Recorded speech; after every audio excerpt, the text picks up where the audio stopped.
Olá, amigos e amigas. Sejam todos e todas bem-vindos a mais uma atividade do nosso grupo de estudos Extraeb, História, Trabalho e Educação no Brasil. Grupo temático vinculado ao LIEP, Laboratório de Investigações em Estado, Poder e Educação, da Universidade Federal Rural do Rio de Janeiro. Esta live está sendo transmitida nos canais do YouTube do Extraeb e do LIEP. Eu sou a professora Maria Luísa, membro do Extraeb e LIEP. Queremos saudar todos os colegas que estão presentes aqui no chat. Sejam todos bem-vindos. O tema da live de hoje é o espectro vermelho, o jovem Marx e o espectro comunista, que é título do mais novo livro que estamos lançando na noite de hoje. Ao final desta live, faremos o sorteio do mesmo. E para que você possa concorrer a este, você deverá preencher um formulário que será disponibilizado aqui no chat do YouTube, informando o seu nome completo, o seu e-mail e o seu número do WhatsApp. Temos a honra em termos aqui conosco o professor Michelangelo Torres, do IFRJ, que fará a exposição deste tema. Contaremos com a presença dos ilustres colegas que farão o comentário da obra. Temos aqui conosco o professor Dr. Marco Lamarão, do Instituto Federal Fluminense, do Extraeb-LIEP, e o professor Dr. Henrique Novaes, da Unesp de Marília. Quem fará a mediação desta atividade é o professor Heraldo Batista, coordenador do Extraeb-LIEP. Boa noite, professor Michel, professor Lamarão, professor Henrique Novaes, professor Heraldo também. Sejam bem-vindos ao nosso grupo de estudo e pesquisa. Passo a palavra ao professor Heraldo Batista, que fará a apresentação dos nobres colegas. Boa noite, colegas. Sejam todos bem-vindos a mais essa atividade, aos colegas que estão chegando no chat. Sejam bem-vindos para participar, debater o livro que está sendo lançado hoje, do professor Michel Torres. Então, boa noite a todas e todos. Sejam bem-vindos a essa atividade do Extraeb-LIEP, História, Trabalho e Educação no Brasil, que é vinculado hoje ao LIEP. Pois bem, inicio apresentando o professor Michelangelo Torres, e informar que é um prazer tê-los aqui, os colegas, o Henrique Novaes, professor Henrique Novaes, professor Lamarão, que também é do Extraeb-LIEP, e o professor Michel Torres, que fará a exposição deste tema, que é o título também do seu livro, que nós estamos lançando hoje.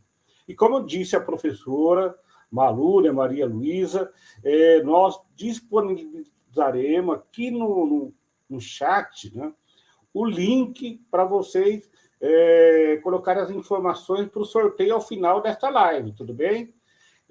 No decorrer da live, nós vamos postar o link aqui no chat para vocês colocarem os dados de vocês aí para o sorteio. Pois bem, o professor Michel Torres, professor do Instituto Federal do Rio de Janeiro, doutor em Ciências Sociais da Unicamp, coordenador, não membro da direção nacional do Sinasef, que vai realizar sua apresentação e exposição. E após a exposição do professor Michel Torres, nós contaremos com os comentários, aí, as contribuições do professor Dr. Henrique Novaes, da Unesp Marília. O Henrique Novaes, que é doutor em Política Científica e Tecnológica pela Unicamp, coordenador do curso Aperfeiçoamento dos Movimentos Sociais e Crises Contemporâneas, à luz dos clássicos do materialismo crítico. Coordenador do curso técnico em agropecuária integrado ao ensino médio, com ênfase em agroecologia e agrofloresta, a parceria Unesp, Centro Paula Souza, Pronera e Movimentos Sociais. E é docente da Faculdade de Filosofia e Ciências da Unesp Marília, desde fevereiro de 2011, e professor do programa de pós-graduação em Educação desde fevereiro de 2013. Pois bem, agora eu apresento o professor Lamarão. Eu vou apresentar os três, e depois a gente já entra direto aí no debate, nas discussões, beleza? Tudo bem. Professor Lamarão, que também é do nosso grupo, né? Possui graduação em História pela Universidade Federal Fluminense, 2006, mestrado e doutorado em Educação pela Universidade Federal do Rio de Janeiro, 2013, e atualmente é professor de História no Instituto Federal de Educação, campus de Macaé, e é membro do Straeb Liep. É isso, gente. Mais uma vez, agradecendo a todas e todas. E lembrando, mais uma vez, os colegas também do chat. Não deixe para enviar as perguntas no final do segundo tempo, tudo bem? No decorrer da exposição dos professores, da fala do professor Michel Torres, dos comentários dos demais professores, vão enviando as suas questões, as suas perguntas. Lembramos a todos que no decorrer dos palestrantes, né, na apresentação, estaremos recebendo essas perguntas, então fique atento, envie as perguntas, contribui para o debate. Após a exposição dos 3 professores, nós faremos o debate. Joinha? Bloco de perguntas, 3 blocos de perguntas. Pois bem, eu passo considerações. Eu passo a palavra agora ao professor Michel Torres, que vai fazer a sua exposição. Muito obrigado por ter aceito o convite, Michel Torres. Lembrando que é o lançamento hoje do seu livro, depois você mostra o livro aí para nós na telinha. Eu ainda não recebi o livro. O Henrique ainda não mandou o livro lá para mim, mas né, depois mostra o livro aí na tela. Lembrando, né, que esse livro foi publicado pela editora Lutas Anticapital, que é uma editora que vem publicando excelentes livros nessa perspectiva crítica, materialismo histórico dialético, uma grande contribuição aí para os trabalhadores, para a classe trabalhadora como um todo. Bom, já falei demais, eu passo a bola para você agora, Michel, fique à vontade para fazer a sua exposição e depois a gente passa a bola para o Henrique, para ver se ele é bom de chutar a bola mesmo, de futebol, e depois para o Lamarão, beleza? E muito obrigado a todas e todas. Joinha. Obrigado, Evaldo. Olá, pessoal. Boa noite a todas, a todos. É uma satisfação enorme estar aqui com vocês nessa live de hoje, que também é uma live de lançamento, digamos assim, né, dessa recente publicação. O livro chama-se O Espectro Vermelho, um estudo sobre as teses do Manifesto Comunista e o itinerário teórico-político do jovem Marx, lançado aí recentemente pela editora Lutas Anticapital. Então, saudar aqui a iniciativa, né, a companheira Maria Luísa, o Heraldo, que me antecedeu, os companheiros que vão depois falar um pouquinho, comentar aqui a minha exposição, né, o professor Henrique Novaes, aí, grande parceiro, companheiro de luta, de ideias, e também Lamarão, né, companheiro sindical, companheiro político. É uma satisfação estar aqui com vocês hoje. Muito bem, eu costumo dizer que a atividade de lançamento de livro, se a gente falar muito do livro, ninguém mais lê, né? Então, o que eu vou tentar fazer aqui é mais ou menos puxar atenção para um ou outro aspecto que chame a curiosidade do eventual leitor, né, para que se interesse pela leitura, pelo estudo da obra, né, pela a investigação, né, que eu fiz nessa pesquisa que contempla o período, por assim dizer, do chamado Jovem Marx, né, com um foco específico, que eu já vou dizer qual é. E costumo dizer também que a atividade de lançamento de livro é sempre um momento de comemoração, né, ainda mais num país como o nosso, que vivencia tamanhos retrocessos no âmbito da cultura, no caso em particular dos livros em perspectiva crítica, né, do marxismo, do materialismo histórico, das histórias das ideias, né, do socialismo. Então, acho que é uma saudar aqui a essa nossa iniciativa enquanto um momento de alegria, né? Num período tão difícil e tão conturbado, né, que nos coube viver nesse momento de ascenso reacionário e de pandemia, né? Pois bem, o que eu vou tentar fazer aqui é apresentar um pouquinho, né, não rigorosamente a estrutura da obra, porque eu acho que é mais para a gente ter uma ideia, né, de um panorama geral aqui do texto, e, na sequência, provocar aqui os comentários dos colegas, né?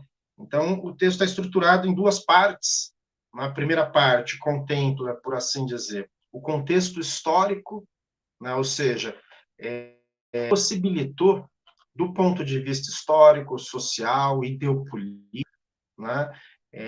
A ascensão de um novo paradigma científico no campo das ciências sociais, né, que foi o materialismo histórico dialético, uma perspectiva, portanto, inaugurada pelo campo do marxismo.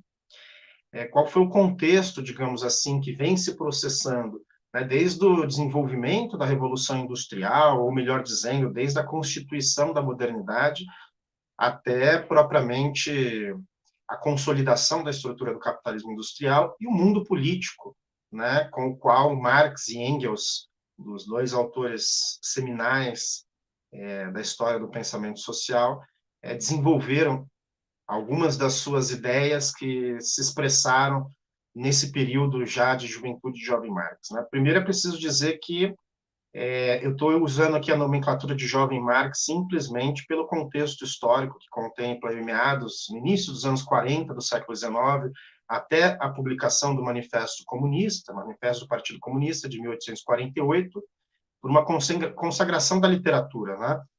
Não comungo da perspectiva de que há um corte epistemológico de um jovem Marx filosófico para um velho Marx científico do capital, da economia política, né? Eu acho que é importante a gente perceber que não há uma linearidade, mas tampouco há uma ruptura, né? Existem saltos qualitativos, recuos, sínteses, novas descobertas que permeiam, digamos assim, o conjunto da obra de Marx, que é extremamente extensa. Né? Só para se ter uma notícia aqui, do ponto de vista ilustrativo, né, do que representa hoje o conjunto da obra de Marx, o Instituto, o projeto MEGA, né, da coleção Marx e Engels, né, de coleção de trabalho, de publicação de textos, de cartas, de cadernos de anotações, né, de Marx e de Engels, contemplando o final dos anos 30 até o final dos anos 80 do século XIX, é uma tentativa de resgatar com muito fôlego os materiais manuscritos de Marx, né, que passa por diversas searas, passando da filosofia, da história, da política, da ciência política, da economia política, da matemática, da etnografia, diversas áreas e textos, né, variados, pelo menos o léxico de idioma que o Marx escrevia, né, inglês, francês, russo, alemão, grego antigo, enfim, contemplando uma diversidade, uma gama variada de textos e que sequer a totalidade da sua obra foi publicada, inclusive, até hoje. Né? Ainda estamos resgatando muitos materiais, muitos cadernos de pesquisa, embora o conjunto das obras, por assim dizer, principais já tenham vindo ao público, já de conhecimento. Né? E como nós sabemos, também muitas das obras do jovem Marx foram obras publicadas tardiamente, muitas delas, inclusive, no século XX, como, por exemplo, a Ideologia Alemã, os Manuscritos Econômico-Filosóficos, ou seja, muitos dos autores clássicos do marxismo no final do século XIX, por exemplo, toda a Primeira e Segunda Internacional, início do século XX, aqui contemplando, inclusive, Lenin, dentre outros autores, não tiveram contato com muitas das obras da juventude de Marx. Né?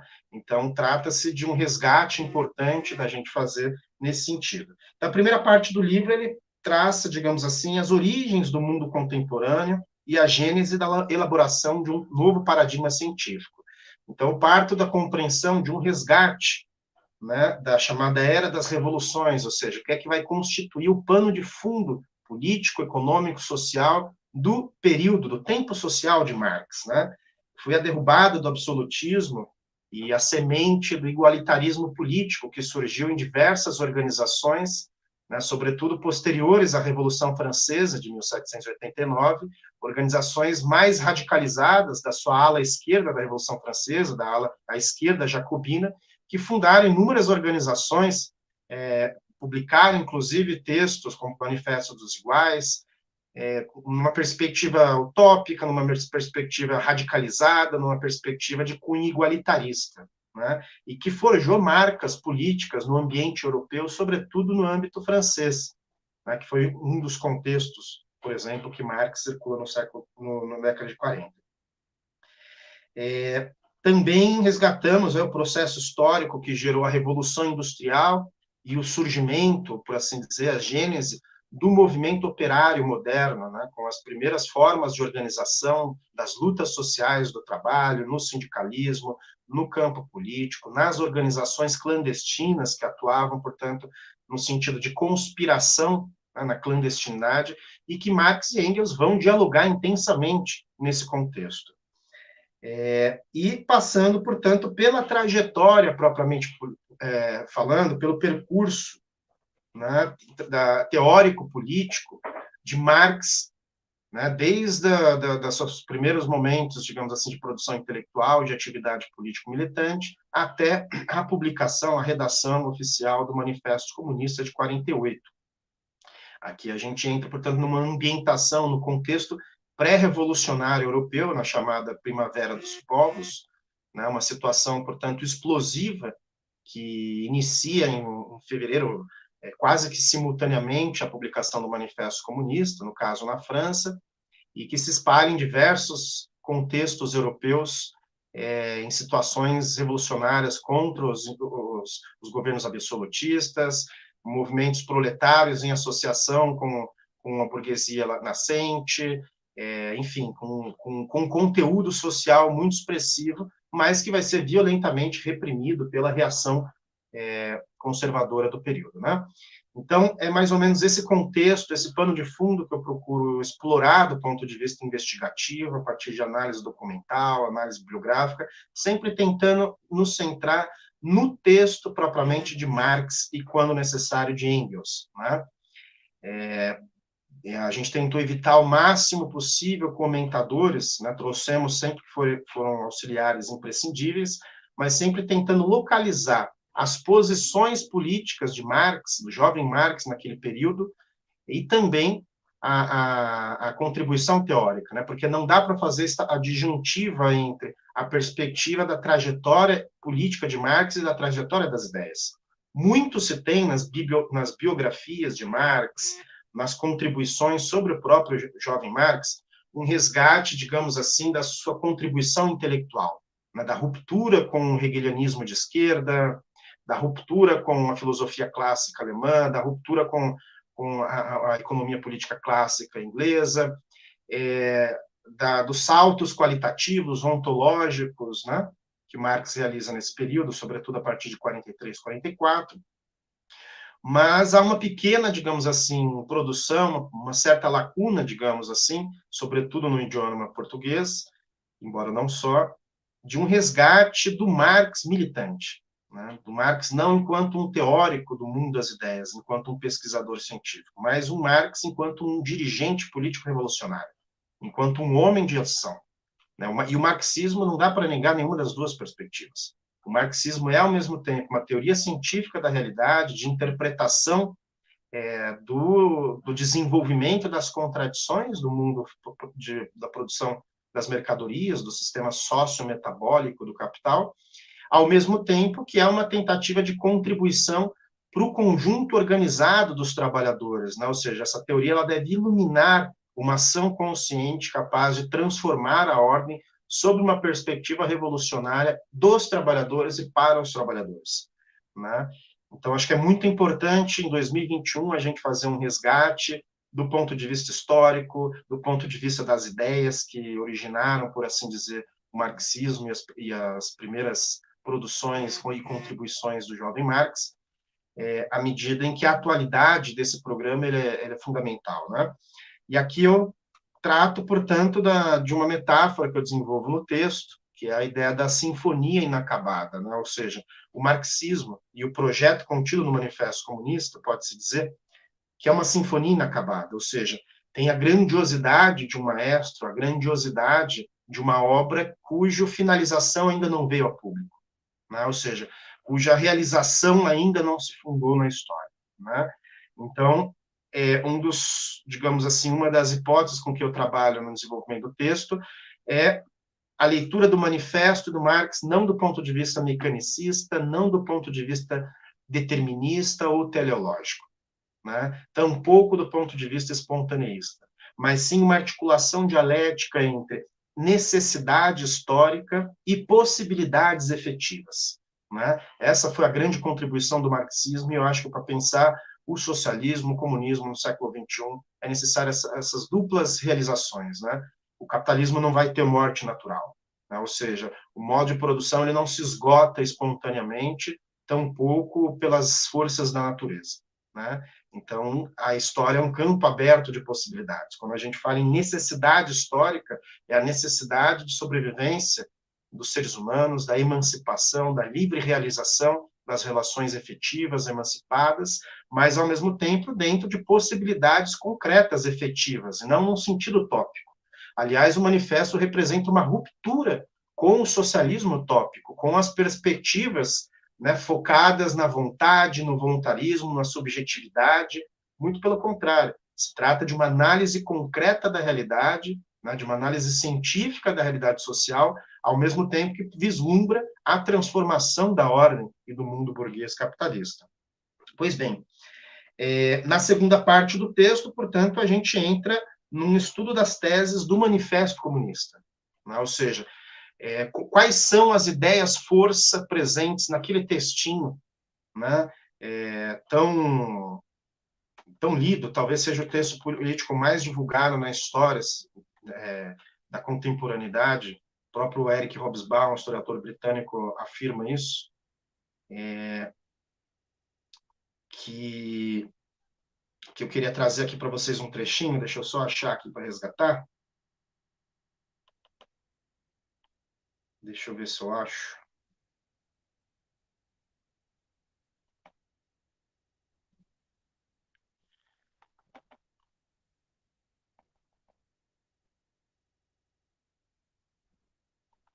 Quando a gente tenta fazer as coisas com pressa, elas sempre saem, né?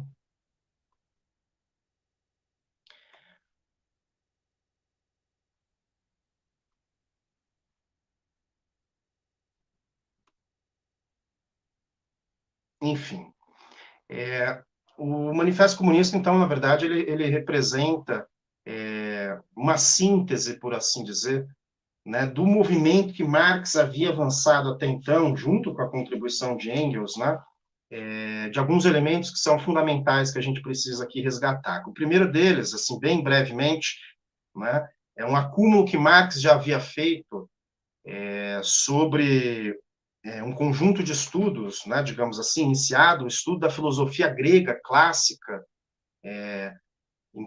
sobretudo no seu processo de doutoramento, às vésperas do doutorado, antes de completar 23 anos, né, em 1841, e faz um estudo fundamental envolvendo o estoicismo, o epicurismo, uma série de perspectivas filosóficas naquele contexto da filosofia grega clássica, e publica, portanto, uma tese, né, sobre a comparação entre o materialismo de Epicuro numa perspectiva crítica.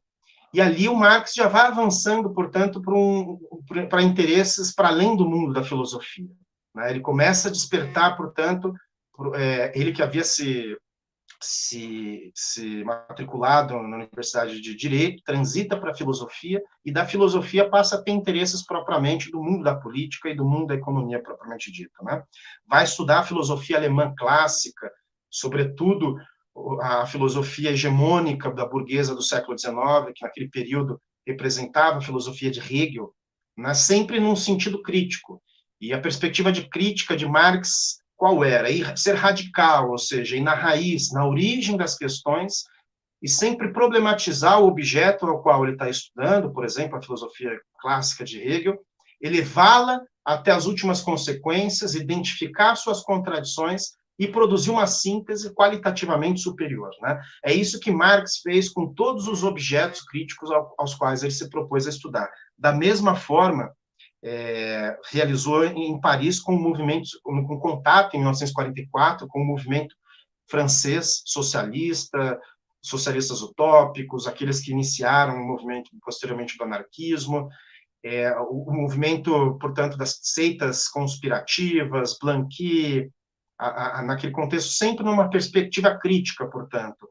Do mesmo modo, o estudo da economia política, sobretudo inglesa, clássica, burguesa, né, que vai uma série de autores com enfeixamento de David Ricardo e Adam Smith, né, sempre nesse sentido de resgatar determinados elementos e elevá-los a um estado qualitativamente superior, né, até a aproximação da vida já em Paris, em 44, com o contato com o articulador das suas ideias, articulador político, financeiro, que foi Friedrich Engels, né? Então, já é muito conhecida a tríade, né, as 3 fontes constitutivas do marxismo que Lenin coloca, por exemplo, que é a crítica da filosofia clássica, a crítica da economia política, e crítica do socialismo francês, né? Eu acrescentaria que existe uma 4ª crítica, que na verdade é a primeira delas, que é um estudo da filosofia grega clássica e a crítica sobre esse estudo, né? Então essa é uma contribuição que a gente faz aqui nesse texto.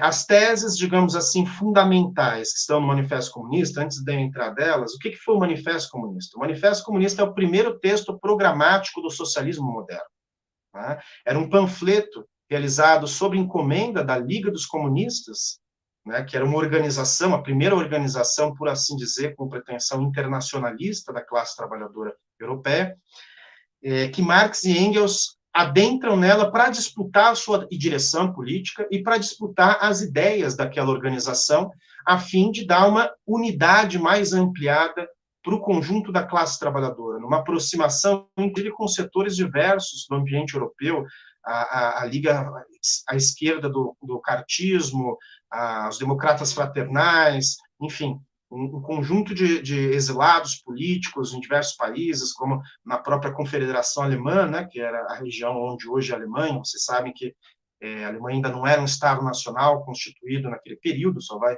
30 anos depois se unificar em torno de um Estado centralizado. Eram inúmeros estados, a Prússia, a Renânia, etc., né? E, portanto, coube a Marx e Engels redigirem o conjunto das teses daquela organização política em torno de um manifesto político, né? Engels fez um primeiro esboço, Princípios do Comunismo, entregou para Marx, né, depois do segundo congresso da Liga dos Comunistas, né, que havia se convertido, passou da Liga dos Justos para se tornar a Liga dos Comunistas, sobre a força das ideias e do ganho político da direção do Comitê Central a partir de Marx e de Engels, e realizado em novembro de 47, né? Engels segue viagem, Marx sai da Inglaterra, volta para Bruxelas, que era a sua residência de origem até então, né? A família Marx passa por inúmeros processos, né, de 44 até 48, de expulsão de inúmeros países, cassação política, perseguições, né?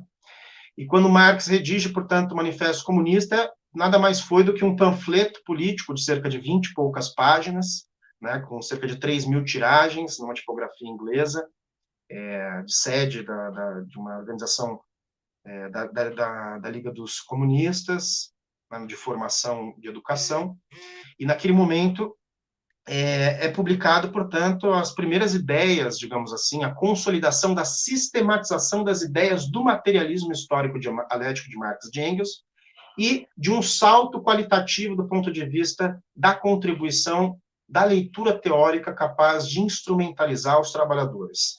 Quais são as ideias forças, né, que o meu tempo aqui está se esgotando, quais são as ideias centrais, as teses, por assim dizer, esboçadas no Manifesto Comunista, naqueles 4 seções que compõem o livreto chamado Manifesto do Partido Comunista, né, que eu desenvolvi no texto e que, de certa forma, já estavam trabalhadas em textos anteriores e que Marx e Engels ali compilam num sentido mais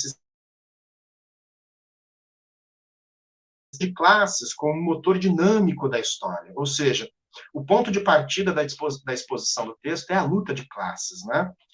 A ideia de que a história de todas as sociedades até hoje existente é a história da luta de classes, ou seja, não há uma visão ahistórica e não transitória, né, do capitalismo e dos modos de produção. Pelo contrário, a sociedade é baseada no conflito, numa articulação entre a história do conflito entre as classes, né?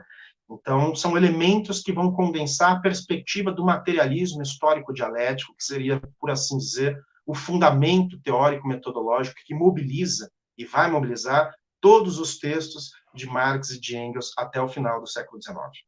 A segunda tese que eu desenvolvo e exploro com mais intensidade no texto é o papel revolucionário desempenhado pela burguesia na história e a tendência expansionista do capital. Ou seja, como que a burguesia, enquanto classe social, para se tornar classe dominante, realizou processos revolucionários no mundo político, no mundo das ideias e no modo de produção capitalista feudal propriamente dito, né? E o caráter expansionista da lógica incontrolável, incorrigível do capital, né? De buscar construir, se valorizar em todas as partes, embora a ideia de valor ainda não estivesse presente naquele momento em Marx, mas a ideia da exploração do trabalho já se origina naquele período. Terceira tese importante que eu chamo a atenção é o caráter de classe do Estado e o governo como gerenciador dos interesses das classes dominantes, ou seja, qual que é o papel do Estado, em particular do Estado capitalista, e o que significam os governos, diferentes de processos democráticos, autoritários ou formas de constituição, qual que seria o papel do governo enquanto um gerenciador dos interesses das classes dominantes, para a manutenção, portanto, da estrutura jurídica, política, administrativa do Estado burguês, né? E me parece que esse é um tema que é muito atual. Embora a teoria de Estado não esteja totalmente desenvolvida no Manifesto Comunista, Marx vai retomar isso em textos posteriores, como 18 Brumários, Napoleão Bonaparte, Crítica do Programa de Gotha, entre tantos outros. Aqui já tem, digamos assim, a perspectiva raiz do ponto de vista de um caráter classista que Marx interpreta o Estado e a necessidade da sua abolição, né? E não da sua reforma, não da sua incorporação por parte dos trabalhadores enquanto atividade última da política, né? Quarta tese importante, a constatação da natureza potencialmente revolucionária do proletariado diante das outras classes e a sua missão histórica, ou seja, Marx identifica, já pelo menos desde a introdução à crítica da filosofia do direito de Hegel, um texto de 1840, final de 43, 1944, já identifica no proletariado a classe social portadora, né, de digamos assim, de um caráter revolucionário, potencialmente revolucionário. E ele vai avançando em textos posteriores, né, sobretudo em 47, com a Miséria da Filosofia, e em 48, propriamente, com o Manifesto, ou se vocês quiserem um pouquinho antes, com as teses de Feuerbach, desenvolvendo qual que é a missão histórica do proletariado, né? Enquanto a classe carrega consigo as amarras da exploração do mundo capital e as possibilidades organizacionais de transformar a si enquanto classe e o conjunto da ordem social, né, numa perspectiva emancipatória. A quinta tese é o papel da ideologia e a formação social da consciência, como que Marx vincula a produção do mundo das ideias e da representação social com o mundo material. Né? Isso é muito importante, compreender a força e o poder da ideologia. Né? Como que não basta ser classe economicamente dominante para se tornar a classe dominante. É necessário dominar por meio das ideias, por meio do convencimento, por meio do mundo da representação das instituições, né? E isso é muito atual para além do tempo de Marx, né? Talvez se Marx olhasse para essa tese no século XXI ou ao longo do século XX, né, com o marketing, a publicidade, a propaganda, a sociedade midiática de consumo, ele veria a vitalidade e a atualidade dessa tese com muita força. Sexta tese fundamental que eu destaco do manifesto é o esboço de uma teoria da revolução proletária e o programa da revolução, né? Ou seja, a aposta em que apenas a ruptura de transformação radical da ordem burguesa seria capaz de constituir um Estado do proletariado controlado democraticamente pelos trabalhadores, livremente associados. Né? Daí a importância de constituir um programa para a revolução. E o Manifesto Comunista é a primeira tentativa de construir um programa, ou seja, a leitura do momento histórico e das tarefas necessárias que os trabalhadores e a ala mais consciente dos trabalhadores, a ala comunista, teriam a desempenhar no processo da luta de classes internacional. A sétima tese é o combate ao reformismo como parte estratégica do proletariado, ou seja, ele vai se debater ali sobre um bloco de propostas, né, e se contrapor a esse bloco de propostas, que eram as perspectivas reformistas ou pequeno-burguesas que influíam, né, nas organizações dos trabalhadores. E Marx dá uma batalha dura, porém nunca sectária, isso é importante dizer, né, ele combatia o reformismo não pela via sectária, com diferentes organizações nos diferentes países europeus, na França, na Inglaterra, em Bruxelas, enfim, contextos políticos distintos no ambiente europeu, com os principais alas democráticas, à esquerda, alas radicalizadas, alas igualitaristas, alas pequeno-burguesas, alas utópicas, alas socialistas, tentando dar alguma unidade do ponto de vista teórica e, sobretudo, programática. Então, essa é uma tese importante que vai ser, digamos assim, atualizada posteriormente por outras organizações, por outros teóricos, em necessidades históricas distintas, né? A sétima tese é o combate, a oitava tese é os comunistas como a vanguarda não apartada do proletariado e a relevância da flexibilidade tática para a unidade de ação. Essa talvez seja a tese menos compreendida no mundo de hoje, dentro do manifesto. Se vocês lerem, sobretudo a quarta seção do Manifesto Comunista, a última, vai traçar muito bem quais são as tarefas dos comunistas não serem uma ala apartada e, portanto, deslocada das massas. Ao mesmo tempo, da importância da flexibilidade tática, rigorosidade estratégica, mas flexibilidade para lidar com as diferentes conjunturas, diferentes organizações, inclusive apostando em alianças táticas imediatas com setores que, em determinados momentos, cumprem papel progressistas contra o avanço reacionário. É muito interessante a gente ler Marx e Engels já no Manifesto Comunista, e se vocês estudarem a perspectiva histórico-prática da atuação deles, por exemplo, entre 48 e 49, nas chamadas revoluções da Primavera dos Povos, a gente percebe essa tentativa de aproximação, né? Essa tentativa de unificação desses setores em produção de periódicos, em produção de organização, de uma estrutura mínima programática, né? Sobretudo na Alemanha, que era onde Marx apostava naquele momento um processo explosivo de possibilidade de ruptura, tendo em vista o setor, a base social do proletariado, e um setor político, né, que seria a ideia de partido, ou seja, a ideia do setor da classe trabalhadora em movimento, né? É nesse momento que eu também discuto no meu livro uma tese bastante polêmica no campo do marxismo, que o Marx entende por partido, tá? Que é completamente diferente do que nós entendemos por partido hoje no século XX e XXI. O que o Marx chamava de partido naquele período dos anos 40 do século XIX. Não é à toa que ele dá o nome de partido, Manifesto do Partido Comunista, né? Que não se trata especificamente, necessariamente, apenas de uma organização, mas de um setor da classe que se põe em movimento, né? E, por fim, e última tese, porém não menos importante, o internacionalismo socialista, o internacionalismo proletário, né, que é, por assim dizer, o pilar estrutural do marxismo, já presente em Marx, desde os anos 40 até o final da sua vida, passando pela fundação da Primeira Internacional, na tentativa de organização internacional dos trabalhadores, e que depois da Segunda Internacional em diante vai ser tão deturpado, sobretudo, né, com o aparato do Estado soviético pós-Lenin, com o stalinismo, que vai deturpar muito as ideias do internacionalismo presente em Marx e no marxismo.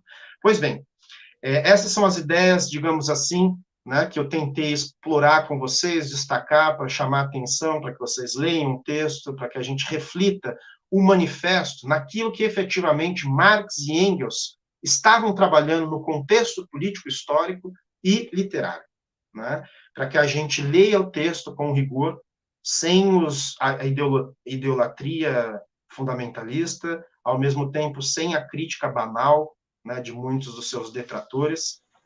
Querendo ou não, Marx possui uma afinidade eletiva, para usar aqui um termo, né, bastante conhecido, uma afinidade eletiva com as crises do capitalismo. São justamente os momentos mais críticos do Capital que a gente encontra as necessidades históricas de se retomar a leitura dos clássicos do marxismo, tendo em vista atualizá-los para o nosso novo tempo histórico, que acho que essa é uma tarefa importante para o conjunto da esquerda, né, pensar os novos desenvolvimentos da luta de classes, sem perder de vista a perspectiva clássica, a perspectiva revolucionária, internacionalista, classista, presente nessa interpretação mais aguda e crítica já realizada sobre o modo de produção burguês, que foi o empreendimento da teoria social de Marx.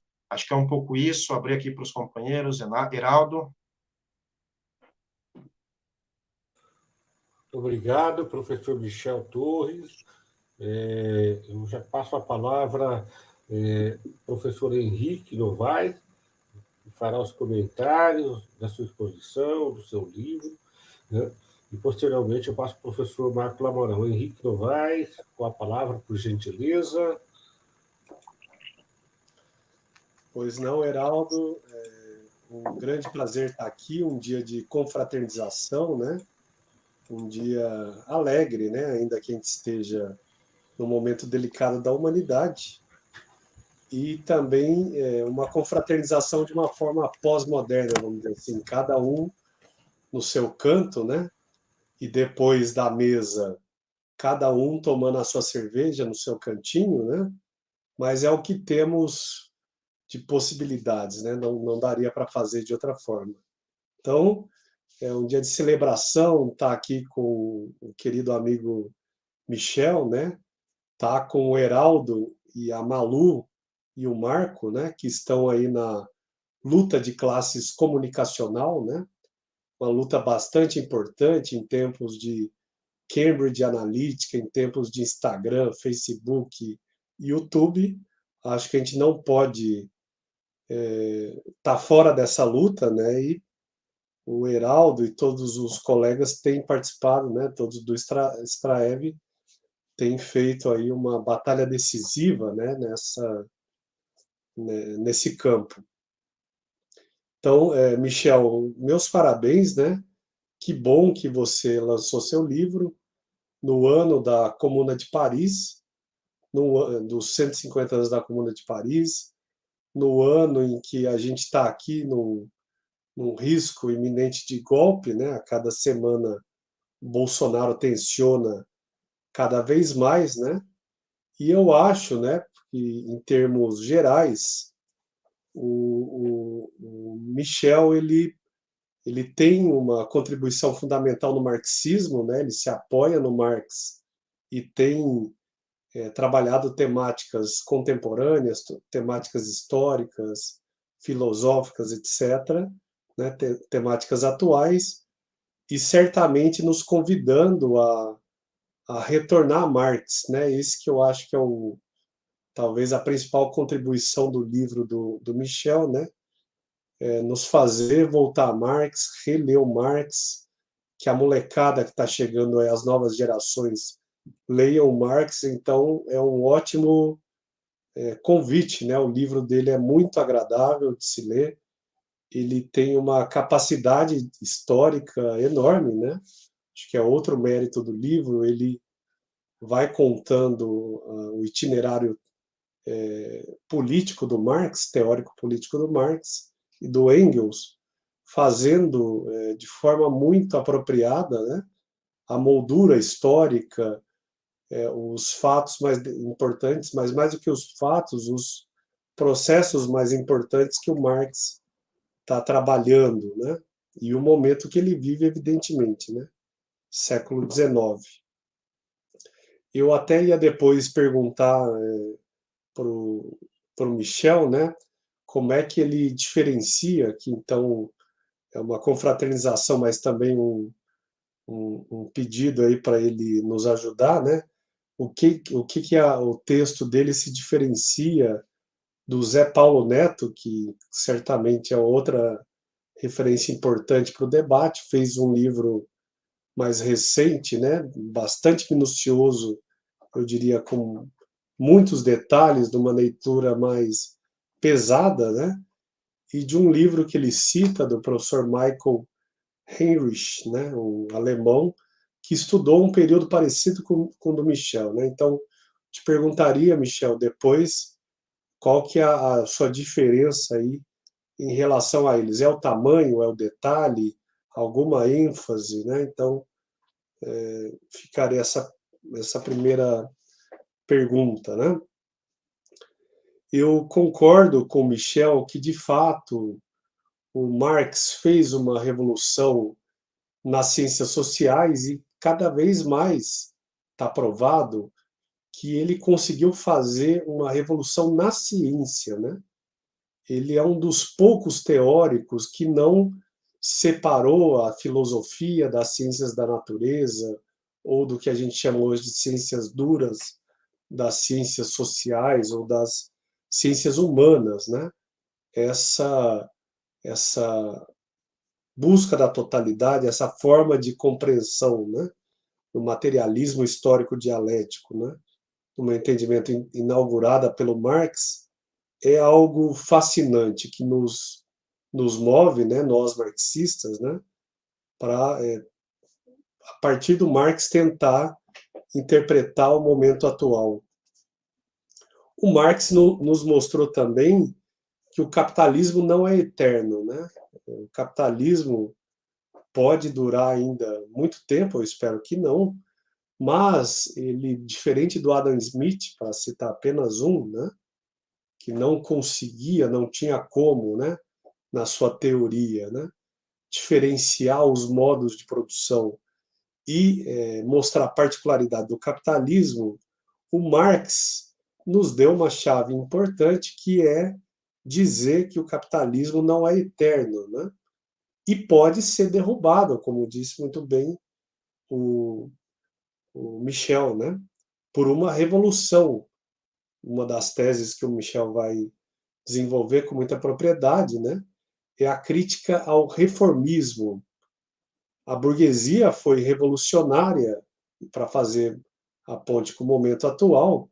Se naquele momento ela foi revolucionária, hoje ela está fazendo contra-revolução atrás de contra-revolução, né? Então, nesse sentido, quem está na ordem do dia, né, fazendo contra-revoluções, é essa nova burguesia, ou essas novas esferas do capital financeiro que estão pisoteando na classe trabalhadora, né? O livro também tem o mérito de dar muitas pistas sobre a evolução do pensamento de Marx, né? A gente fica com um gostinho de quero mais, eu escrevi isso na orelha, né? O livro do Michel tem, ele é bem delimitado, um recorte bem definido, mas fica, para nós que somos ansiosos, né? A gente fica ali esperando, e já fica aqui a expectativa, Michel, que venha o Marx maduro, não no sentido que você colocou, aliás, no sentido que você colocou, né? Eu concordo absolutamente com o Michel que a separação do Marx jovem e maduro, como fazem algumas correntes teóricas, né? Separando um Marx do outro, né? Não do ponto de vista cronológico, mas do ponto de vista epistemológico, filosófico, etc., etc., não nos parece adequada, né? A teoria da alienação ela não vai morrer nos manuscritos, ao contrário, ela perpassa toda a obra do Marx, ela está presente no Capital, está presente em outros textos, ainda que de uma forma mais sutil, né? É muito interessante, então, ler o livro do Michel, né, por todos esses aspectos, o autor no seu contexto, no seu quadro histórico, aulas de história que ele dá, ainda que sem a pretensão exatamente de ser um historiador ao pé da letra, né? A capacidade que o Michel, né, tem de abordar as teses, né, do manifesto e tentar mostrar por que elas são importantes, são todos méritos que eu destacaria aqui na noite de hoje, né? para não ficar chovendo no molhado e para não ficar, acho que não faz muito sentido, como o Michel colocou, né? Colocar tese por tese, a estrutura do livro, etc, etc, eu resolvi aqui pegar alguns detalhes, algumas contribuições que eu posso dar, né, para a noite de hoje, a partir da leitura, então, do livro, né? O primeiro é que eu tive, eu contei isso mais ou menos para o Michel, eu tive em 2018 na Inglaterra, né? Eu tive lá no cemitério, no bairro onde o Marx estudou, onde o Marx morou, e no Museu Britânico, onde ele estudava, né? Curiosamente, a área onde o Marx estudava, que me disseram, né, que eram pilhas e pilhas de livros, ela existiu até uns 30, 40 anos atrás, se eu não me engano, mas com a reforma do museu, eles tiraram toda a área de leitura, né, onde passaram Darwin, Marx e outros, né, ali na Inglaterra. Eu tive no cemitério, tive no bairro onde ele morou, tive na biblioteca e outras coisas mais, né? Depois de lá, eu tive o prazer de ir para a cidade onde o Marx nasceu, né? Uma cidade romana muito interessante, uma cidade de 100 mil habitantes, com 10 museus, isso me chamou muita atenção. E num desses museus era uma prisão, e eu tive lá, não lembro de ter contado isso para o Michel, uma das prisões, né, que hoje é um museu, vejam que interessante, né? Alguns dos professores do Marx foram presos porque ensinavam algo muito perigoso para a época, que era a tal da Revolução Francesa, né? Então, para quem estuda Escola Sem Partido, é importante lembrar que ele já é bem antiguinho, né? A Revolução Francesa na Alemanha era considerada uma ameaça, né? Então, estive lá, tive depois em Berlim, né? Lembre-se que o Marx, como bem coloca o Michel, estudou em Colônia, estudou em Berlim. Aliás, em Colônia, né, ele, como todo bom jovem, participou de duelos. Ele caiu na farra também, né, o que é normal, e o pai dele achou que, por bem, era melhor ele estudar em Berlim. Em relação ao manifesto do Partido Comunista, né, eu destacaria, né, entrando aí na onda do Michel, né, ele tem aí várias, 9 teses, né, se eu não me engano, mas eu destacaria aqui algumas poucas para ficar dentro dos limites da nossa apresentação de livro, né? Eu acho o manifesto de uma riqueza enorme, né? E o Michel soube explorar muito bem. É um texto muito curto, como foi colocado, né? As edições que têm saído, elas são grandinhas, porque tem vários comentaristas, muita gente que pesquisa a temática dando sua contribuição. Mas se a gente for ver, é um texto muito sintético, né? E que, do meu ponto de vista, mostra a capacidade do Marx e do Engels, né? De antecipar ou de mostrar as tendências do capitalismo em geral, algo que é muito difícil de se fazer, né? Então, toda a parte que eles dedicam, né, para o que a gente chamaria hoje de globalização ou mundialização do capital, que naquele momento se deu com as grandes navegações, cercamento de terras, né, com a Revolução Industrial, onde o modo de produção capitalista, de fato, né, se torna um modo propriamente econômico, né, de exploração do trabalho através das máquinas, né, através da revolução tecnológica. Então, é muito interessante ver o destaque que o Michel dá para o manifesto, né, e toda a contribuição em torno dessas temáticas. Ali que nós temos passagens, né, mostrando que tudo se transforma em mercadoria, tudo que é sólido se desmancha no ar, dentre outras tantas, né? Agora, também destacaria, como de alguma forma colocou Michel, que nos livros sequentes e nos textos posteriores, eles sempre vão fazer um balanço dos ciclos de luta da classe trabalhadora, mostrando por que a revolução, né, a nossa tão querida revolução, não triunfou.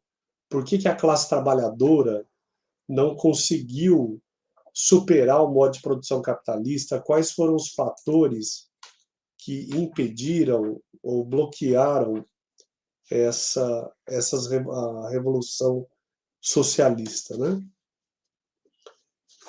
E aí, para ir terminando, né, eu acho que eu convidaria vocês para ler também o livro Trabalho, Sindicalismo e Consciência de Classe, do Michel, onde as pontes, né, com as questões atuais, né, uma contribuição do Michel para a atualização da teoria do Marx são bem colocadas, né?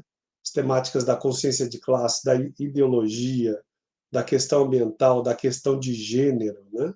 Etnia, dentre outras, são amarradas, né? São amarradas pelo Michel nesse livro que ele nos deu, né? Que ele nos brindou, chamado Trabalho, Sindicalismo e Consciência de Classe, se eu não estou enganado, né? E aí, chego aqui ao último ponto da minha fala, né?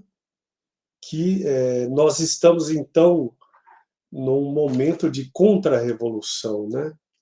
O Hobsbawm, quando escreve o livro dele, A Era dos Extremos, ele diz que a próxima fase do capitalismo vai ser muito pior, né?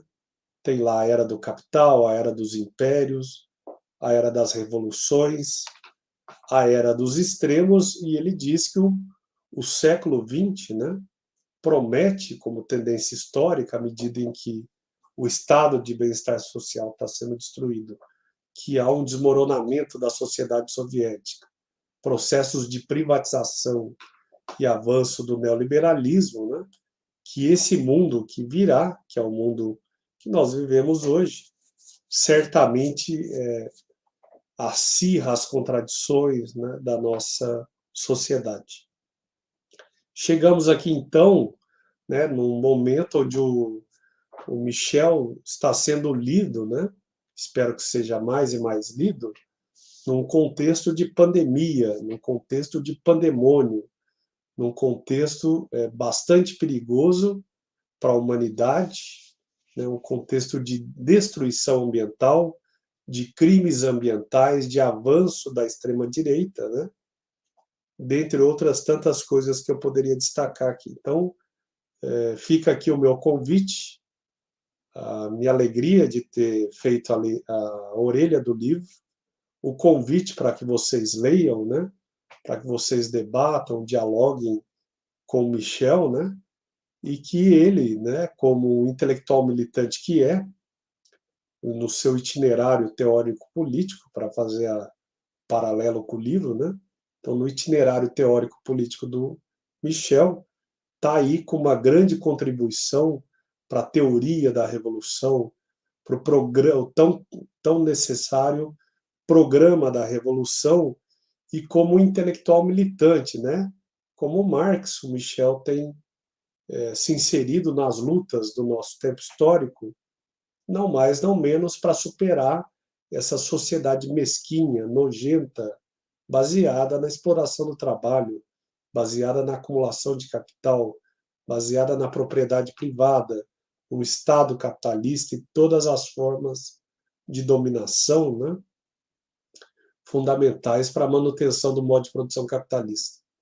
Paro por aqui, uma grande alegria, e depois do evento, viu, Michel, prometo que eu vou, de forma bastante pós-moderna, tomar aqui minha cervejinha, né, em comemoração ao lançamento do seu livro.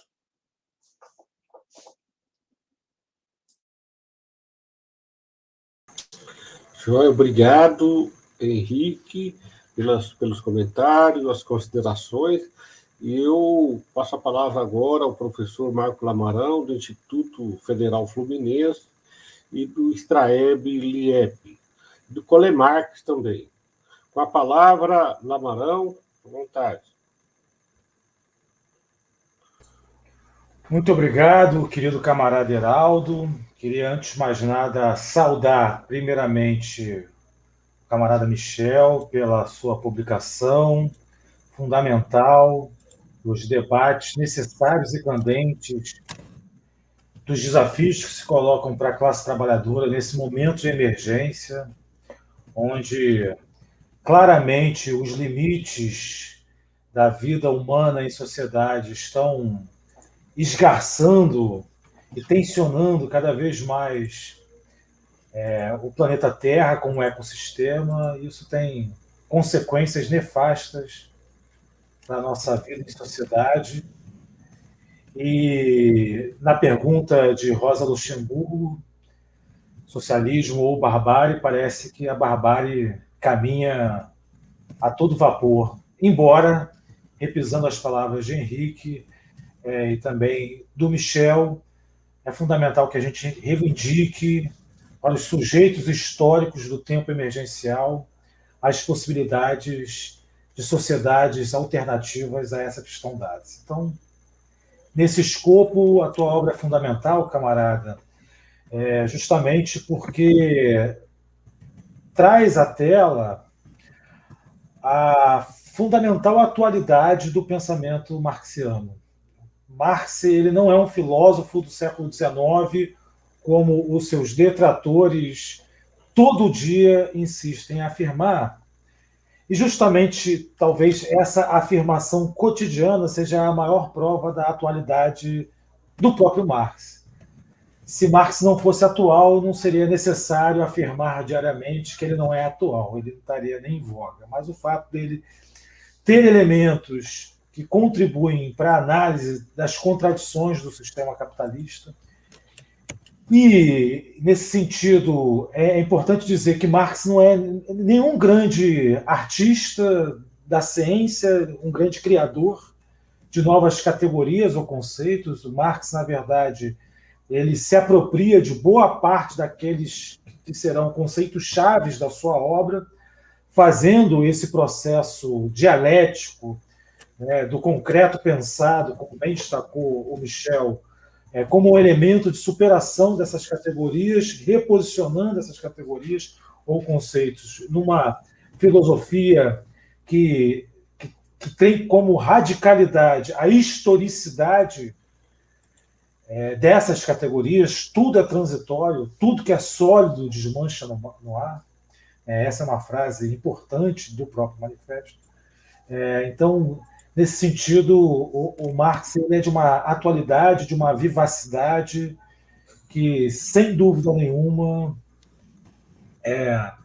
faz com que nós, os marxistas, sejamos caçados, mesmo no momento de extrema fraqueza. Né? A escola sem partido que acusa a escola pública de ser doutrinadora, certamente não conhece a escola pública, né? Porque a escola pública está longe de conseguir aí dar conta, ainda mais a escola pública marcada pelas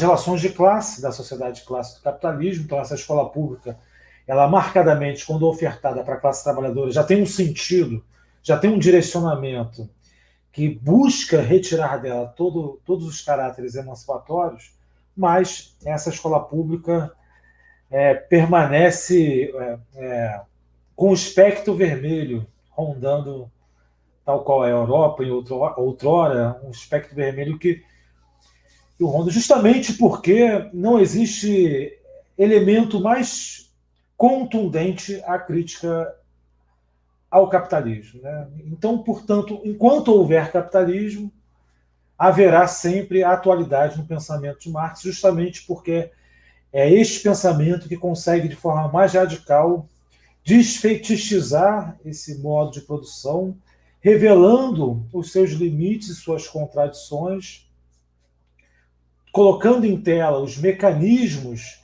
do seu processo de evolução, diríamos assim, embora essa não seja uma palavra típica do marxismo. Evolução não é exatamente uma boa ideia, porque dá a ideia de uma linearidade que nenhum processo histórico tem, mas que consegue, com isso, colocar uma crítica de forma contundente. E quando eu uso a palavra radical aqui, estou usando no sentido, na etimologia apresentada anteriormente, que é de ir à raiz.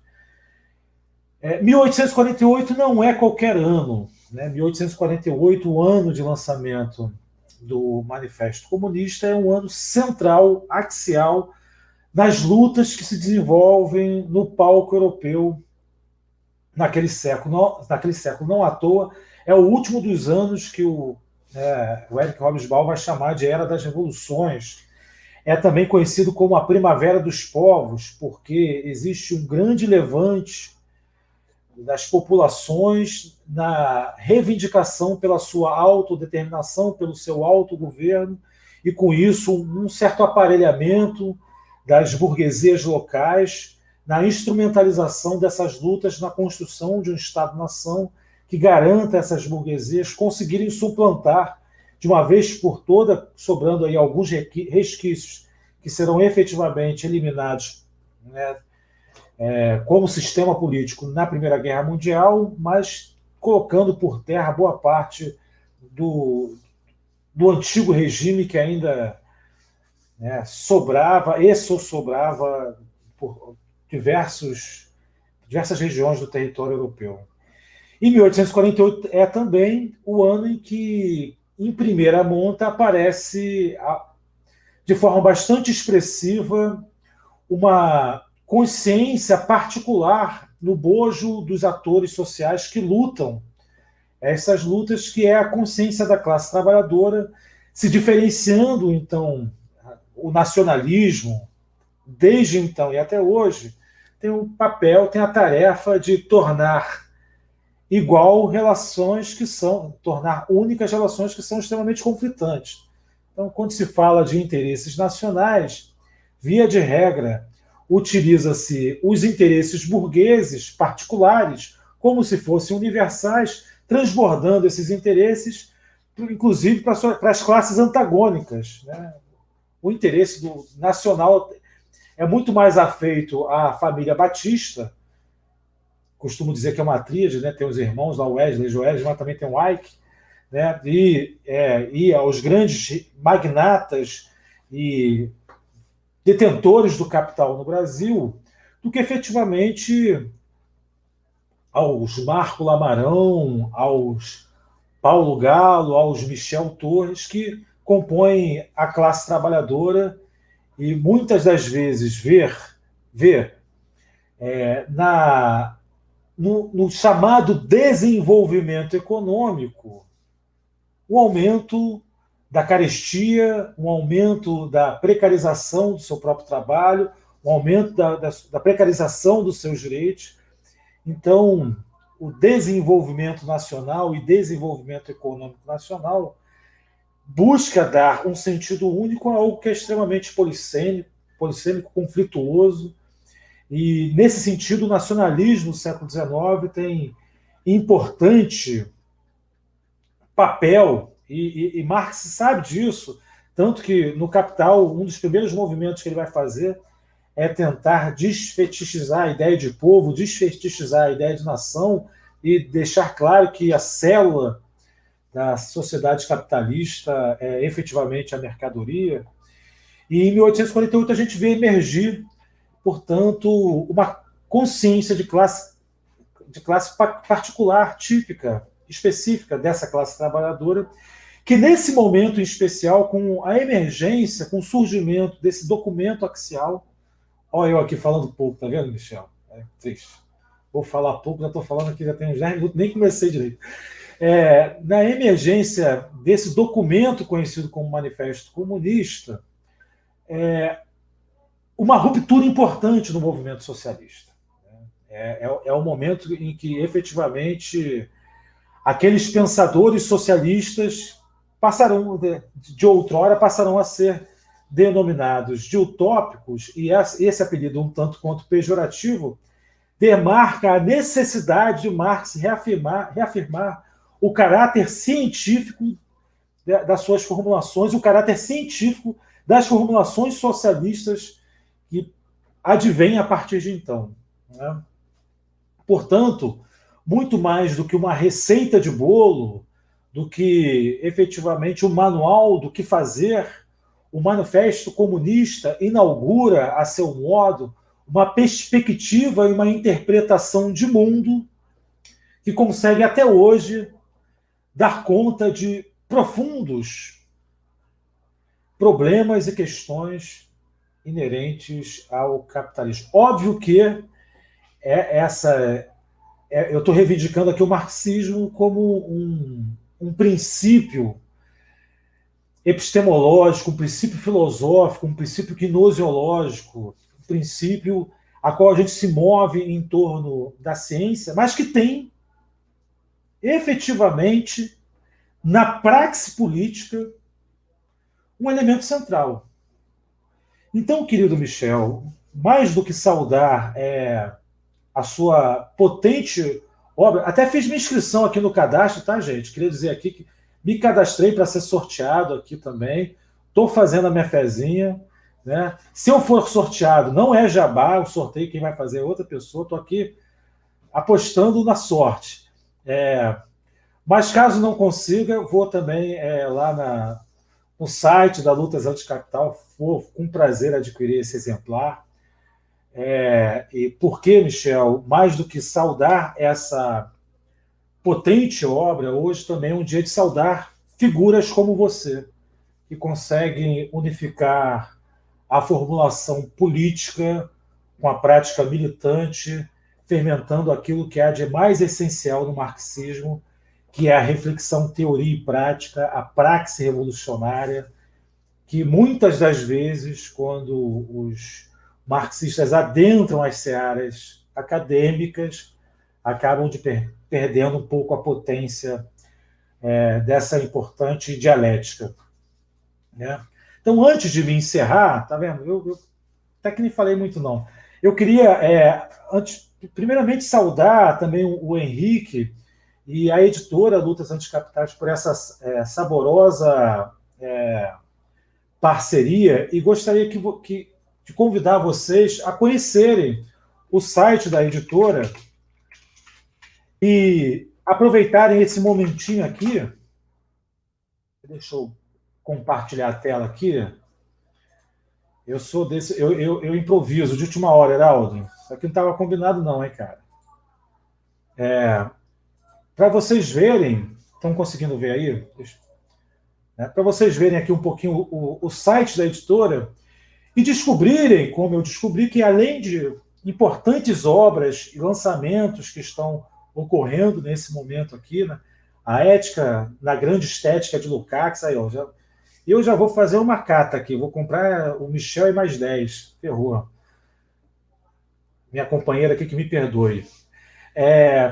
Pensando com Marx, movimentos sociais e crise contemporânea, há uma aba, trabalho e praxe, novas configurações e velhos dilemas, há uma aba aqui interessante, que no catálogo e no e-books, para vocês também conhecerem um pouco daquilo que é produzido pela editora, tem aqui alguns e-books disponíveis de forma gratuita no site da editora. Então, aproveita esse momentinho que você está aí, vai lá no site da editora, faz seu cadastro, se inscreve para receber a newsletter e também faz um download aí de alguma obra que te agrade. Eu já fiz uns 5 aqui, né? Já estou aqui de 5 ao mesmo tempo.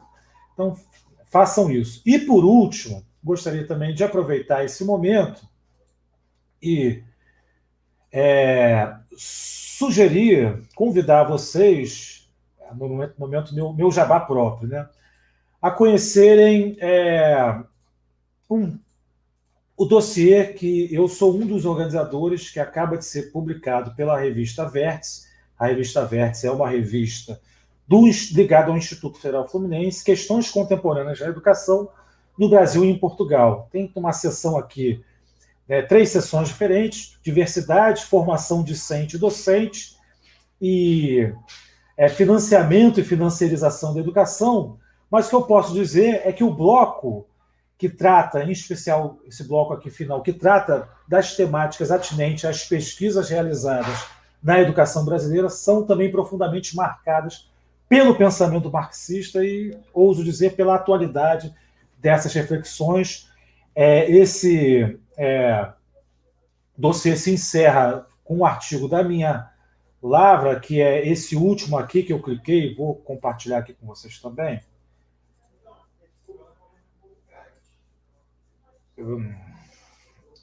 Que busca analisar o financiamento da educação básica pública brasileira à luz do capitalismo dependente. Então, tenta uma aproximação aí das reflexões de Florestan Fernandes à questão do financiamento da educação básica, e aí sugere como uma chave analítica aí possível de se analisar o financiamento da educação pública brasileira, a ideia de uma democratização autocrática. Então fica o convite para a leitura, as críticas são muito bem-vindas, o marxista não foge à crítica, então se ela for honesta e fraterna, se for só de inveja, não precisa não, mas se for honesta e fraterna, as críticas são muito bem-vindas, né? E me encerro aqui, né, retornando a palavra para os meus companheiros de mesa e registrando a minha felicidade de compartilhar contigo aqui, Michel, esse momento tão especial. Parabéns, camarada. Parabéns, camarada.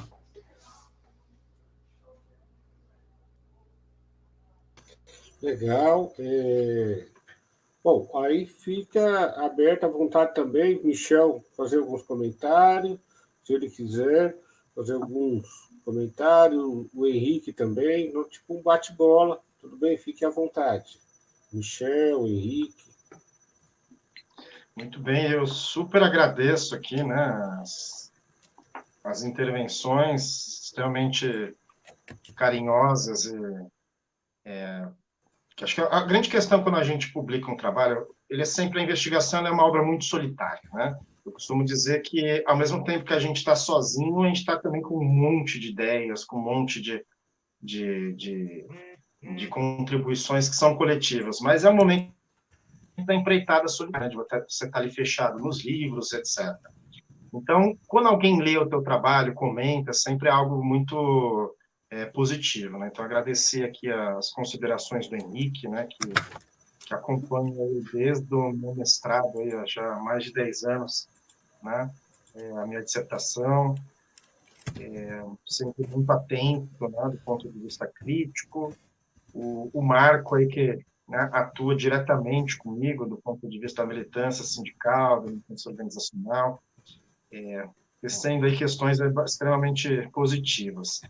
Para dialogar diretamente com o que foi colocado, né, eu acho que o Lamarão e o Henrique destacaram o que é fundamental, né, a gente pensar a atualidade, o que estas ideias, o que é a origem, digamos assim, do marxismo traz de atualidade para a gente, né, o que a gente pode resgatar e, digamos assim, recuperar e, ao mesmo tempo, revitalizar, né, para o mundo de hoje.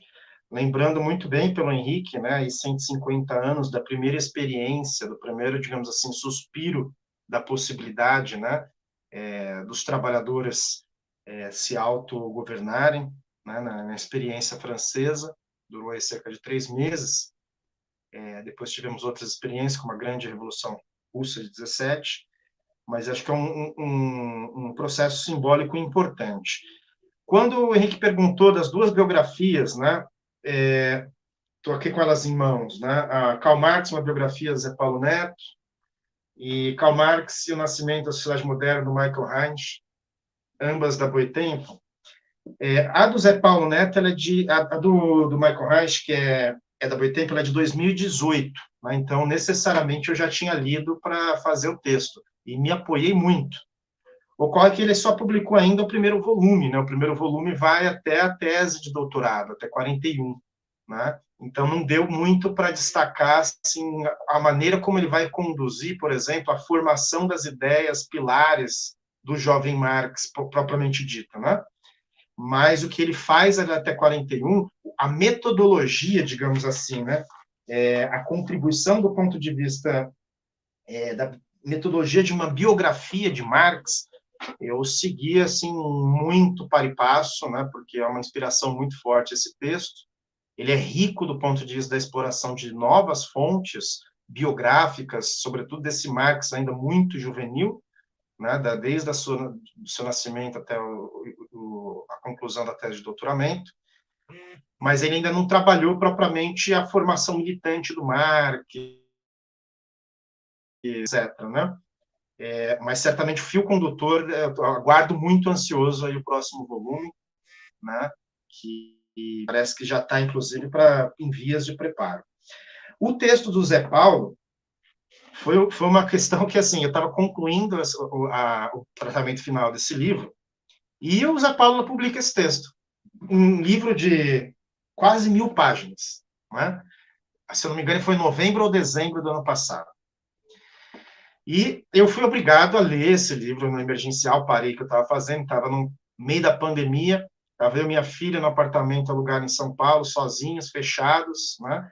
Aí, quando ela dormia, eu fazia a pesquisa, e fui obrigado a fazer a leitura do texto de Zé Paulo em uma semana, acho que menos de uma semana eu concluí, e fiquei maravilhado, né? É uma baita contribuição para um pouco nessa linha que eu já estava desenvolvendo também, de tentar conectar o desenvolvimento das ideias do Marx com a trajetória propriamente política, né, e das organizações, etc. A grande questão, acho que de diferencial, primeiro a envergadura do Zé Paulo Neto, né, e a envergadura do Michel, acho que não estamos em comparação aqui, né? Seria algo realmente incomparável comparar o mestre com o discípulo. Agora, acho que uma diferenciação importante é que essa é uma biografia centrada, primeiro, no conjunto da obra do Marx, e me parece que ela, pelo menos a leitura que eu faço, eu não tive a oportunidade de ver as inúmeras lives que o Zé Paulo fez, né? Mas pela leitura que eu fiz do texto, ele centra um pouco no capital, né? Ou seja, ele vai sempre apontando no que é que vai desembocar na teoria, na construção da década de 60, que é a realização da grande obra, da obra magna de Marx, né? Me parece que ele está sempre tentando apontar para aquele sentido. Mas é uma leitura, é um tratamento muito cuidadoso, em fontes diretas, né? Desmistificando, inclusive, uma série de biógrafos clássicos em relação a algumas particularidades de Marx, que eu acho que, sem dúvida alguma, é um texto assim emergencial para quem quiser ler de maneira brilhante o texto do Marx. De todas as biografias que eu conheço do Marx, em português eu acho que eu já li todas, sem dúvida alguma ele resgata as principais delas e não cometendo os equívocos que muitas delas cometem, né? Então, acho que é um texto seminal, sim, e sem dúvida me influenciou, ainda por mais que estivesse já no final da minha pesquisa, eu utilizei bastante muitas fontes, digamos assim, sacadas, né? Até pelo arsenal que esses autores têm, né, no conjunto da obra de Marx, sobretudo o Zé Paulo. O Zé Paulo, teoricamente, e o Michael Reich, do ponto de vista biográfico, né? Pois bem, fechando aqui, acho que é uma satisfação estar aqui com vocês, né, e fecho aqui com uma anedota, né, uma anedota que quem conta é o meu querido professor Ricardo Antunes. Certa vez, lá no cemitério de Highgate, que o Henrique mencionou, ele estava tirando foto do monumento, né, que projetaram, do busto enorme que tem do Marx lá, e ele teve que se apoiar num jazigo, né?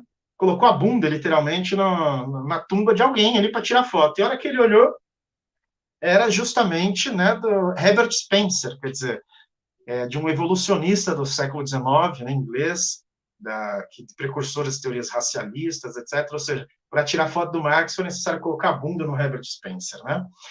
E ali, na verdade, é um monumento. Não sei se o Henrique chegou a conhecer depois, onde o Marx efetivamente está enterrado. Os restos mortais do Marx não estão ali, né? Muita gente tira foto achando que está ali, mas, na verdade, depois da Segunda Guerra Mundial, enfim, depois da invasão alemã nazista, o Marx, na verdade, ele foi enterrado na ala judaica.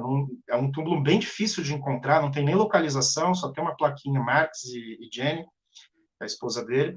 E ali estão os restos mortais, no mesmo cemitério, só que numa ala que ninguém frequenta, ninguém visita, né? E o de visitação, na verdade, tiraram com medo que os alemães, né, depredassem, enfim, fizeram um monumento ali deslocado da ala judaica. Mas, enfim, foi uma satisfação conversar com vocês, espero que vocês, de fato, recuperem a leitura, essa foi o nosso estímulo, né, de recuperar a leitura de Marx por Marx mesmo, sempre pensando na forma como o mundo de hoje se estrutura e como que a gente pode contribuir, seja na história, na sociologia, na educação, nas ciências da natureza, em qualquer perspectiva, né? Porque se Marx se diferencia do ponto de vista de um paradigma científico, a gente pode dizer que ele está para a ciência social, assim como Darwin está para a ciência da natureza, né? Assim como Einstein está para a questão da psicanálise, o conflito da razão e emoção, assim como Freud, né? Assim como Einstein está na física moderna. Enfim, são grandes paradigmas de ruptura interpretativos e certamente a maior contribuição que nós temos, na minha humilde opinião.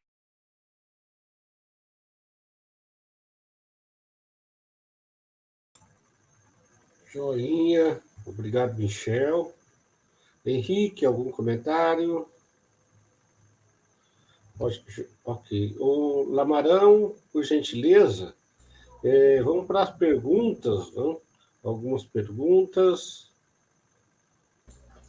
Antes das perguntas, querido camarada, só certificar se Michel não está pegando uma peça na gente, está se fingindo de estátua, ou se não caiu. Acho que ele caiu. Caiu. Então não adianta a gente fazer a leitura, né, enquanto o palestrante não estiver em tela. Ótimo. Vamos fazer alguns recados. Professor Henrique, teria algum recado do seu grupo, do curso seu, algum recado da editora, algum outro livro que está sendo lançado? Fica à vontade. Eu acho que o Marco, de forma totalmente improvisada, e foi super feliz, né? Reforço aqui que ele não foi contratado, né? Ele agiu de forma espontânea, né? E o máximo que eu posso fazer aqui é pedir para vocês entrarem no site, darem uma vasculhada, né? Dá para baixar livros, dá para comprar, chega em casa em uma semana, né? Aproveitem aí agora, semana que vem que cai o dinheiro, né, Marco? Antes no Poço Sem Fundo, né? Antes do Poço Sem Fundo acabar, sugiro que vocês entrem aí no site e vejam lá os livros que vocês gostam. Joinha. Lamarão, algum informe do LIEP, por gentileza? Na verdade, não, cara. Só lembrar que a gente tem os nossos 2 cursos que estão correndo, mas acho que isso você vai fazer, né? Tá, ótimo. Bem, informar a todos os colegas, né, do chat que estão participando, o Lamarão, o Henrique Novaes, que amanhã nós faremos o lançamento, né, de um programa novo, não? Que estamos ainda elaborando aí para lançar amanhã à noite, às 19 horas. Né? O programa é Educação, Formação na Resistência. Né? A princípio, até agora, esse nome, né, que nós estamos dando a esse programa. E o que será esse programa, gente?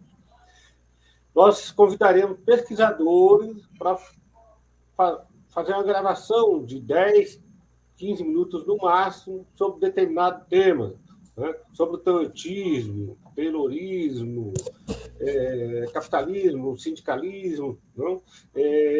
Gravações rápidas, 10 minutos, 11 minutos, no máximo 15 minutos, para divulgarmos, né, no nosso canal. Então, amanhã será o primeiro vídeo, a primeira gravação que estaremos fazendo. Então, às 19 horas, vamos divulgar amanhã à noite. Então, quinzenalmente, nós teremos vídeos que tratam de determinadas questões. Não? E convido a todos para acessar, então, o nosso site amanhã à noite, a partir das 19 horas. E o primeiro vídeo foi justamente do Michel Torres, né? O que é sindicalismo? né? Ele fez uma gravação para a gente, o que é sindicalismo, e amanhã nós faremos a divulgação deste vídeo, né? E quinzenalmente estaremos divulgando esses conteúdos na perspectiva crítica, marxista, né? Quinzenalmente às sextas-feiras. E tem um outro programa ainda que não está, logo vai entrar no ar, né? Logo vai entrar no canal e nós divulgaremos, né? Pesquisa em Foco, que é convidar pesquisadores que vão apresentar os seus orientandos de mestrado, doutorado, para falar aí 20 minutos, no máximo 30 minutos, sobre as pesquisas que realizaram. É um outro programa que nós estamos viabilizando ainda para disponibilizar aí para o público e também incentivar, né, os pesquisadores novos, né, divulgar as pesquisas dos pesquisadores jovens, pesquisadores novos, né, e estamos fazendo uma programação para fazer esse trabalho. Joinha? Então vai ser uma gravação, não vai ser live, né, porque live demanda mais, né, um trabalho maior, né, e então é isso. Então, eu acho que ele caiu mesmo, né? Querido Heraldo, a gente tem essa péssima notícia para dar para todos os nossos internautas, que o Michel não retornou. Eu acho, Henrique, que ele já se adiantou e já foi abrir a cerveja. Não é bobo? Ele deixou para o Henrique responder as perguntas. Pois é. Então, a minha sugestão é que a gente, né, primeiro agradeça a presença e envie as perguntas para o palestrante, as 3 perguntas que foram feitas, e aí, na medida do possível, a gente escreve as respostas que o Michel vem a produzir. Quem entrou na tela aí? Olha lá quem entrou na tela. Querido Wellington, seja bem-vindo. Joinha. Olá, gente. Boa noite a todos. É um prazer estar com vocês. Obrigado. Valeu, Wellington. Então, o Henrique e o Lamarão fizeram os comentários do trabalho, da obra, do livro do professor Michel Torres. Então, eu vou pedir para vocês, né, para o Lamarão pôr na tela as perguntas, né, e aí vocês fazem os comentários, ok? Pedir licença para o Wellington, né, nós vamos... beleza? Pode ser, Lamarão? Então, pode ser sim, mas tem uma questão, Heraldo, que tem 2 perguntas que são muito direcionadas, eu não sei se vocês estão vendo aí, me põe um grande aí. Para o Michel. São muito pessoais para o Michel, né? Essa da Sandra, obrigado, Sandra Márcia Giareta, pela pergunta, ela escreve de Várzea Grande, e aí ela pergunta, as teorias de Marx seriam praticáveis na atual conjuntura mundial? Essa é uma ótima pergunta. E as 2 outras perguntas, elas são muito pessoais. A nossa querida Maria Luísa, nossa apresentadora, ela escreve lá de Quixelô. Falei certo, Malu? Depois você me corrige aqui nas internas. Michel, qual é a sua maior inspiração para a escrita dessa obra? Né? Então é uma pergunta muito pessoal. E aí a terceira pergunta, ela também tem a ver com a obra em especial, qual a contribuição do espectro vermelho para a educação. Essa pergunta não foi identificada. Então, creio, querido amigo, que a gente vai ter uma certa dificuldade de responder as perguntas por e-mail. O Henrique está sugerindo aqui também que ele responde por e-mail. E aí a minha sugestão é essa, Heraldo, que a gente envie, então, essas perguntas para o querido Michel, e na medida... Pedimos mais uma vez desculpas pelo imprevisto. É da ordem da pós-modernidade as coisas mais do que sólidas, né, desmancharem, é o hiperdesmanche, né, no ar. Então, o Michel caiu, não conseguiu retornar. Queria agradecer muito o convite, poder conhecer o Henrique, que ainda não conhecia, poder ouvi-lo falar, foi muito impactante a sua fala, Henrique. E agradecer mais uma vez a você, Heraldo, que está sempre me aturando aqui. Mas só um detalhe, Lamarão, nós teremos, em todo caso, faremos um sorteio, Wellington. Você viu se tem pessoas que sorteio, se inscreveram lá, se colocaram no... Opa, temos sim. Temos atualmente 25 respostas, ou seja, 25 pessoas para concorrer ao livro, né? E aí é com você. Se você disser falar para fazer o sorteio, eu faço. Ótimo. Mas você faz sorteio agora, Wellington? Posso fazer sim. Só compartilhar a minha tela aqui. O pessoal vê que é de verdade. Compartilha a tela para todo mundo ver a lisura do sorteio. Exatamente. Vai ser 2 compartilhamentos. Primeiro eu vou compartilhar a quantidade de resposta, e aí ao vivo eu fecho o formulário, aí eu venho para o sorteador de número para fazer o sorteio do número, tá? Ok. Eu tenho uma torcida pessoal por mim mesmo, né? Mas vamos lá, então cada um fazendo sua fezinha agora. Não, se você ganhar, você vai devolver o livro, cara. Vai fazer outro sorteio. Vai. Vai para a biblioteca do Straeb, vamos botar aí atrás, ó.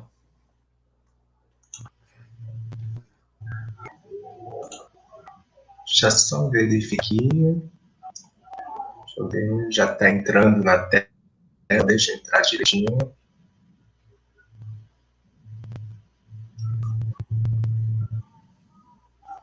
Não sei se vocês conseguem ver, mas tem 28 respostas agora nesse exato momento, 29, acabou de entrar mais uma.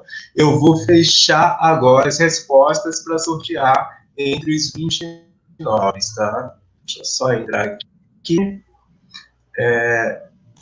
Fechei aqui, não aceitaremos mais resposta. Como vocês viram, temos 29 respostas aqui. Agora eu volto aqui para a tela. Removo esse compartilhamento e entro com um novo compartilhamento que é o de número.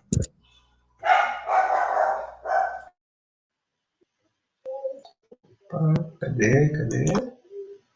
Compartilhando. Sorteador de número.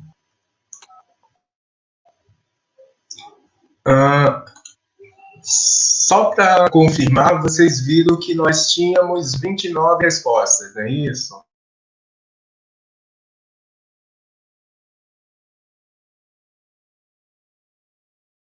Isso.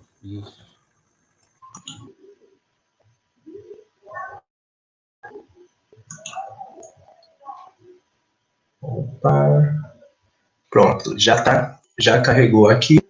Agora eu vou pedir para colocar aqui. Sortear o número entre 1 e 29. 29. Deixa eu subir mais um pouquinho aqui, para todo mundo ver. Vamos ver o número do... Que rufem os tambores. Que foi tirado aqui.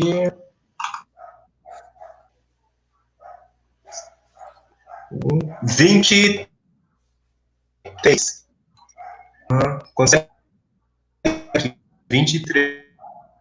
Agora está memorizado aqui para todo lado. Aqui.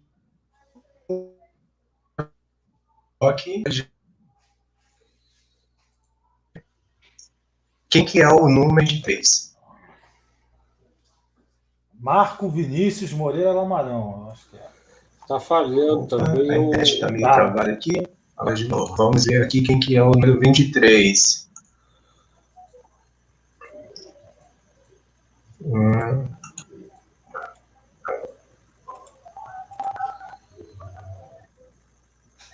Vamos ver aqui. Eita. Parece que minha internet resolveu castigar bem na hora do sorteio. Vamos ver aqui. Agora, novamente, guia do Commons. Aqui. Compartilhar. Individual aqui. E vamos colocar aqui o número 23. 23 que foi o número sorteado. Vamos ver agora quem que é o sortudo. Nós já temos o nome aqui. Vocês conseguem ler? Conseguem ler daí? Não, né? Deixa eu ver se eu dou Shirley Vitória se eu consigo Teixeira de aqui Menezes. a página. Shirley Vitória Teixeira de Menezes. Isso. Shirley Vitória, se estiver no chat aqui, né, fala com a gente para a gente combinar a entrega. Shirley Vitória Teixeira de Menezes, tá? Uma pena, achei que fosse eu que ia ganhar, mas não tive sorte dessa vez. Shirley. É isso, gente. Legal. Aí ela entrou em contato com a gente, né? O Wellington, ela anotou o e-mail e o WhatsApp?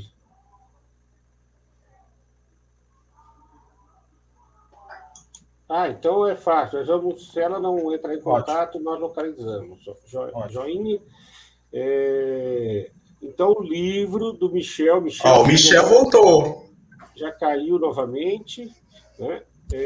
Shirley Menezes, ela ganhou, parabéns, ela está no chat, parabéns.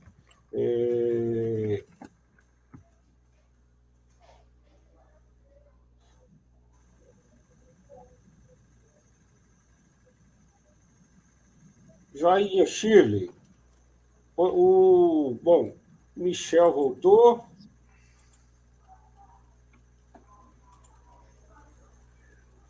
Acho que eu voltei. Vamos encerrar, mas pedindo aqui para a Shirley mandar um e-mail para a gente e nós vamos entrar em contato com você também. Joinha? O e-mail aqui que eu estou digitando para você, enviar para a gente, tá? Vou enviar o seu endereço.